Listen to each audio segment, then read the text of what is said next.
Steph. Steph, Mark Medina, Bay Area News Group. With your guys' experience in pressure-packed situation, you guys obviously have a lot of talent, but how did you guys develop the kind of DNA these past few years to be able to withstand these kind of moments? I mean, it's all a part of the process and the evolution of, our identity. Been a pretty good defensive team for 5-6 years now, and just try to figure out what's the best way for us to play on both ends of the floor, and got a nice chemistry going with the guys that have been around for a long time, and obviously adding KD and some of the other guys last year. So it's a matter of going through the different experiences and being really sure about who you are as a team and what to expect. And when you go on the road, especially, you rely on that to not get rattled, to withstand runs like we did tonight, and understand as well the endurance it takes to win a series like this. It's a big win for us tonight, but a lot of work to do. So I like the kind of headspace we're in right now. Steph, Felipe Valenzuela for Lieberman Broadcasting. Obviously, this first win is very important to you guys. Most of the playoffs in the past, you guys play at home, but being away is very important, right? It's important because that was the only game that we could play tonight, the first one. So, yeah, definitely a big win. And like I said, you don't win the series with one game. You got a lot of work to do. You got to come back, get a little greedy game two, and try to get another one. And put forth a solid 48-minute effort, and we'll make some adjustments. I know they will, and you got to have that same competitive fire that we had after the first minute tonight. Chris Haynes, ESPN. Steph, speaking of that first minute, can you go back and retell each sequence that happened in that first? Don't set me up like that. All I know is the first play because I messed up. Not switching on James, trying to follow a certain game plan that didn't really make sense in that point. So he came down the court. There was two screens. I was supposed to switch on one of them. I didn't. He stood there and had all daylight in the world to shoot a three and knocked it down. But after that, we were pretty solid. Steph, first, Tim Cowicon, The Athletic. Did you tweak something there in the second half? Saw you stretching.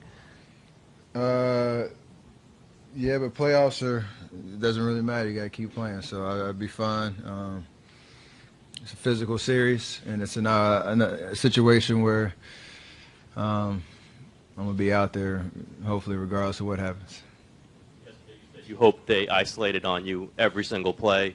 I don't know if it was every single play. It felt like it. Yeah. I ain't gonna lie. How did you think you did, and how happy were you to get that deflection steal racing with Harden there? I mean, if that's the game plan they want to stick with, my job is to just try to make it as tough as possible. You got two great scorers over there, CP and James, who know how to get shots off in isolation type of situations, and they're tough to stop. So I'm gonna get scored on. They're gonna get scored on. It's gonna be a lot of back and forth. But as long as as long as I'm in the right spot at the right time, defend and just try to make it as tough as possible. I can be all right with that and just have that competitiveness that we need. So we'll see what adjustments are made game two, but I'll be ready for it. Stephen, over here. Valencia King, KKVI out of Dallas. I went to interview Andre after the game, and his response was, "Why do you want to talk to me?" Can you just talk about what he adds to this team as his veteran leadership? He's just Mr. Do-It-All, kind of like a Swiss Army knife out there. He just makes winning plays. Defensively, he's versatile, able to guard a bunch of different positions. He's smart with the ball. And he understands how teams try to defend him. He tries to counter that with timely screens, aggressive drives to the basket, knocking out open shots. So he just always seems to be in the right place at the right time, and the ultimate luxury to have to kind of fill a lot of different holes that we have on our team. Stephen, Johnny, The Athletic. Clay had a lot of open three-pointers tonight. I think he took 15 total. How How was he able to get going? He stole like 10 of my threes that I usually take. I want him back. No.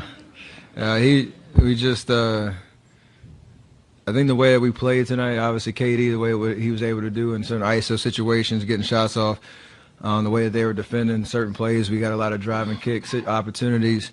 And he was, showing himself, open in the right spots, and we were trying to give him the ball. So, when you have a guy like Clay, he got up 15 threes, and probably 14 of them were really good shots. That's a good recipe for success for us, and very confident in him knocking those down. Steph, right here. Shane Young, B-Ball Breakdown. This team is now 25-3 in its last 28 playoff games by almost 12 points a game. What is it about the team? Is it just the talent overload, or do you all just have a knack of peaking at the right time? Talent's great, but you got to actually go out there and compete and execute and be ready when the lights are on. So we've put together a solid run. We want to, like I said, continue to be greedy and go after more. And it's a fun way to play. So we got a good thing going. Everybody knows their role, and everybody appreciates the moment that we've had over the extended moment we've had over the last few years, and hopefully more to come. So just feeding off each other's energy, and it's been great. Steph, Mark Schwartz, ESPN. Kevin was showing off his brilliant shot making all night long. What were your favorite moments from him? And some of this competitive fire also came out on the bench when he wanted to come back in the game at the end of the third, and with Chris Paul. What were some of the competitive fire that you saw out of Kevin? He was ready for tonight. I think with just us building up momentum throughout the regular season and playoffs and getting to this point, he was appreciative of the moment. When he got subbed out in the third quarter, a lot of that fire was great to see, and then it was my fault. I didn't execute on 2 possessions going down in the end of the third quarter. I was supposed to have his back on that one. I had some empty possessions, but when you have a guy like that just has it going, it's putting pressure on the defense and every spot on the floor, it's fun to watch, and I know that'll continue. Michael Lee, Yahoo Sports. Earlier before the series started, Steve Kerr said that he felt confident in his group because you all have rings. And I'm going to ask you just... We have what? Rings. You got a couple, right? But what does that give you, and when you come into an arena where you know a team has been targeting you, they want you, what kind of comfort does it give you that you have that to rest them? I mean, at the end of the day, it helps to have gone through this experience a couple of times, or a few times, and understand how you react to the pressure and finding a way to get over the hump, and you rely on that experience. At the end of the day, the way we came out and the way that they came out in the first quarter tonight, and tried to throw a heavy punch early. James hit some shots. We didn't get rattled. That could have been a deciding moment right there. You can lose a game in the first half by abandoning your game plan just because they hitting some tough shots or whatever the case is. And we settled the game down, only down I think 1 or 3 or something or 1 at the end of the first quarter. Kind of got settled in. So just the experience helps, and you want to rely on that with just keeping your calm and your composure, especially on the road. Raymond loves to tell me it's our 18th or my 18th straight series winning a game on the road in the playoffs. That experience helps for a night like tonight.